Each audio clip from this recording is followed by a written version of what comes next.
Hey guys, this is Vargas and I am back again with another collection pickup video. DVD edition. This is the stuff that I got through Movie Freak Bazaar actually this week. I mentioned in the last video that was last week, but no, this is the stuff that I got this Wednesday, today being Sunday. So, got a couple of stuff. The week before I didn't buy as much. I actually restrained myself, but this time he had a whole bunch of stuff. I picked up some stuff for me this week, and I bought a bunch of stuff for Macabro, so he'll record his video in a bit. So let's get started. Let's get started with the stuff that I got. And first off, we have Battleship, the board game that got turned into a lackluster movie. This is not a good movie, but it's a bad good movie. I mean, it's just bad. But it's not. I guess this one would be classified as a movie that's so bad it's good. It's just laughable. They're kind of like. I mean, the idea of them making a movie out of a board game is not that crazy. I mean, Clue is one of the best movies that have ever been made from a board game. But this one, they try to do an action thing, kind of like Independence Day. More, not so much Independence Day, but I would say more like Battlefield Los Angeles, if anyone saw that movie with Aaron Eckhart. It's more like that. This is actually, it feels more like the Asylum version, even though there is an Asylum version of Battlefield LA, but this feels like the Asylum version of Battlefield LA. Mixed with a little Transformers. It's like they tried to do a lot of stuff, and it ultimately did not work. But it has Liam Neeson for a bit. It has Rihanna. But I don't know. I collect movies, and I like movies that make me laugh because they're so inept, or like they genuinely try to do something good, but then maybe studio interference or the producers or someone like had this stupid idea to, oh, we can make this better by CGI, or oh, we need to push this demographic, and it ends up creating a crap movie. But it's an entertaining bad movie. Speaking of bad movies, which is debatably also not a bad movie, but it is on. I always see this one on the list of movies that were like huge flops and box office bombs because it's not good. Debatably, again, I've mentioned this before, my taste in movies my tolerance for bad movies is a little higher up than most people that I know. Most people are really, really critical of movies, and again, that's fair. You know, you don't have to sit down and watch garbage unless you enjoy that kind of thing, and I do. But so my tolerance on bad movies is a little higher. I mean, for me, a movie to fail miserably, it has to be boring. If it's a chore to get through a movie, then it's boring. But I usually find some enjoyment out of a bad movie, and this one, I have seen it, and I don't think it's bad. It's not good, but it's not like the worst thing ever. But this is Cutthroat Island, and this week Movie Freak Bazaar had two versions of this.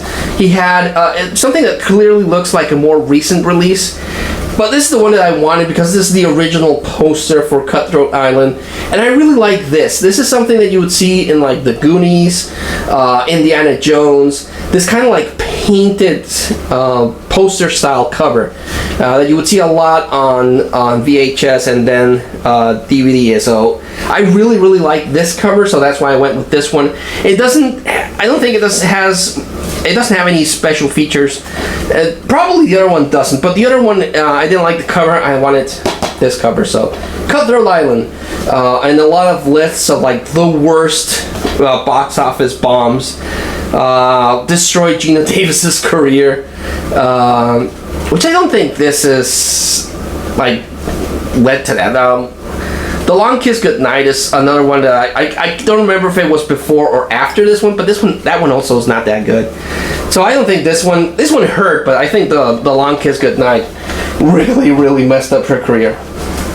This one I think is part of a box set, because I didn't know it was part of a box set, but I'm pretty sure it's part of a box set because of the really, really thin case. Usually this is reserved for box set, so it might be a Mel Brooks box set.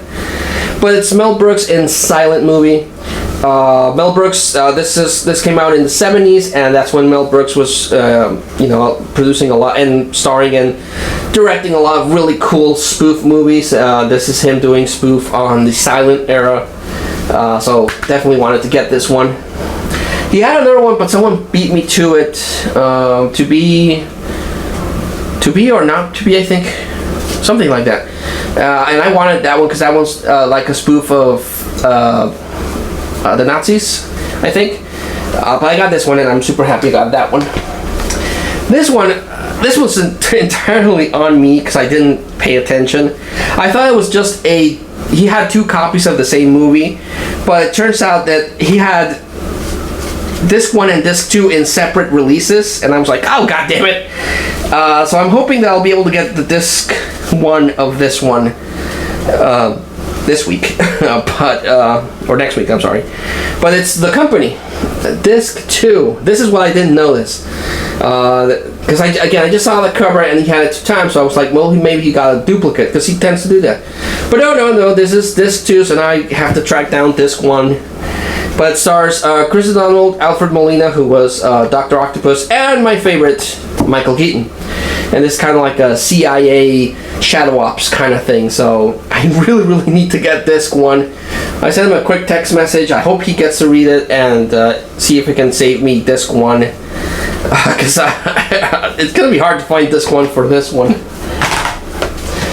Picked up Black Beauty. I own a version of Black Beauty, but that one is from the 90s or the 80s. This one is from the 70s. I did not know there was a different version of Black Beauty. I did not know. I know there's a recent one that's on Disney Plus, but I did not know there was a one from the 70s. So that's why I bought it, because I like the version that I'm more familiar with Black Beauty. But again, this is a previous one, so that one is a remake, or apparently. But I got that one. This one is a blind buy. I have no idea what this is about, but it's Deceived with Judd Nelson and Louis Gossett Jr. No idea what this is. Picked up the original, The Girl with the Dragon Tattoo. This is the original movie that came out, and then they released the American adaptation of this, which in turn is an adaptation of The Girl with the Dragon Tattoo book. This is part of the called Millennium Trilogy. Girl with the Dragon Tattoo, The Girl That Played with Fire, and The Girl That Kicked the Hornet's Nest. Again, bought this one for comparison because I want to see how this one compares to the American version. But I do want to get the other 2 of these. This one I picked up because it's a religious movie, and I've mentioned this before. I got into collecting religious movies, but this one's weird. I found out about it because of Brad Jones in his Midnight Reviews series, and he was talking about, because they review a lot of movies, and sometimes they review religious movies, and they were talking about this one, and it's considered a very, very bad movie, but with a good sort of cast. It stars Ray Liotta, Ashley Judd, Seth Green, and it's about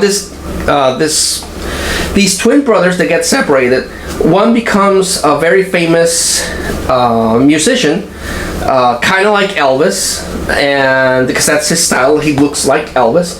And then the other twin brother is given away to a priest, played by Ray Liotta, who doesn't want him to become a musician, but becomes a musician, and he's following in the footsteps of him, his brother, but no, he doesn't seem to put together that he looks exactly like him. And I don't know, it's weird, and the way that they described it made it seem weirder, but kind of like my kind of movie. So I wanted to get it, and now I got it, so I want to watch it and see why it's considered a bad movie.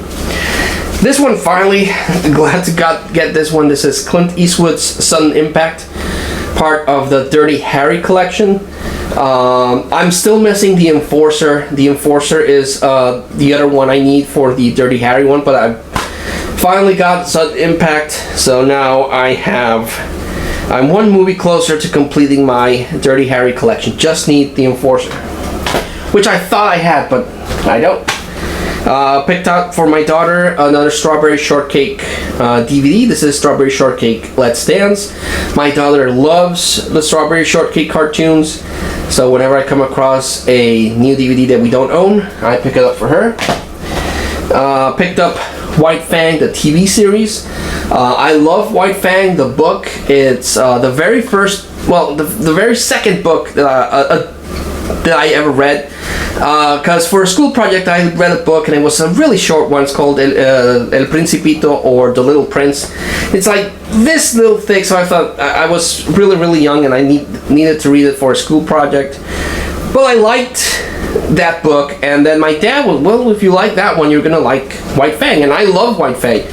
I've read that book a bunch of times. I own 2 different copies of White Fang, and I love it. I love that book, and I buy as many adaptations of it as I can. I have the 2 Disney adaptations. I think I bought an adaptation from something else, but this is a TV show, so it expands on the story, and I want to see if it's faithful to it. I thought it was a multi-disc thing because it says it has 25 episodes, 625 minutes, but it's only 1 disc, so that's worrisome. I'm really hoping that this one has all the 25 episodes, and it's not just a situation that it was supposed to be a multi-disc DVD and only 1 disc is here, because that would really suck. But yeah, White Fang, love that story.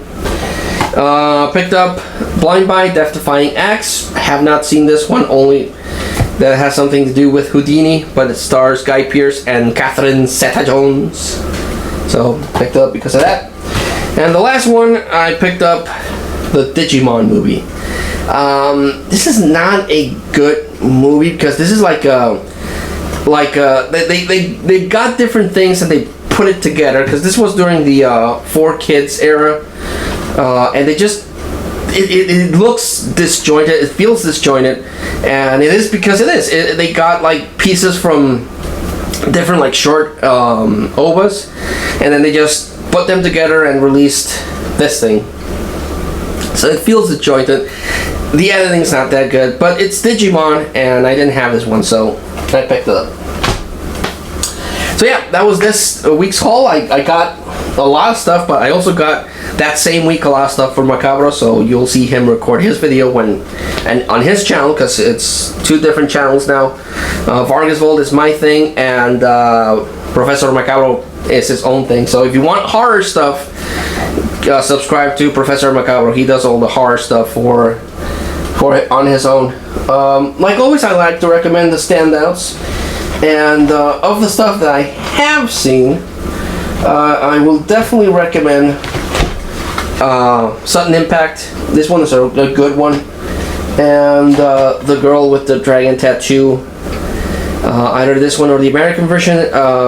I actually need to see this one, but the book is amazing. I love the book. I actually own all 3 books, and I want to see this one. But if it's anything like the book, and the fact that it did well and released the other 2 adaptations, whereas the American one did not, I can recommend this one blindly and freely. So yeah, this is this week's purchases. Thanks so much for watching, guys. I'll try to record something else in the 2 weeks that I have before the next bunch of purchases. But until I see you again, please stay safe. I know a lot of vaccines are going out, but this thing still doesn't seem to be going anywhere. Still wash your hands, wear your face masks, be safe. And until I see you all again, thanks so much for watching, for commenting, for your thumbs up, and I'll see you later. Bye.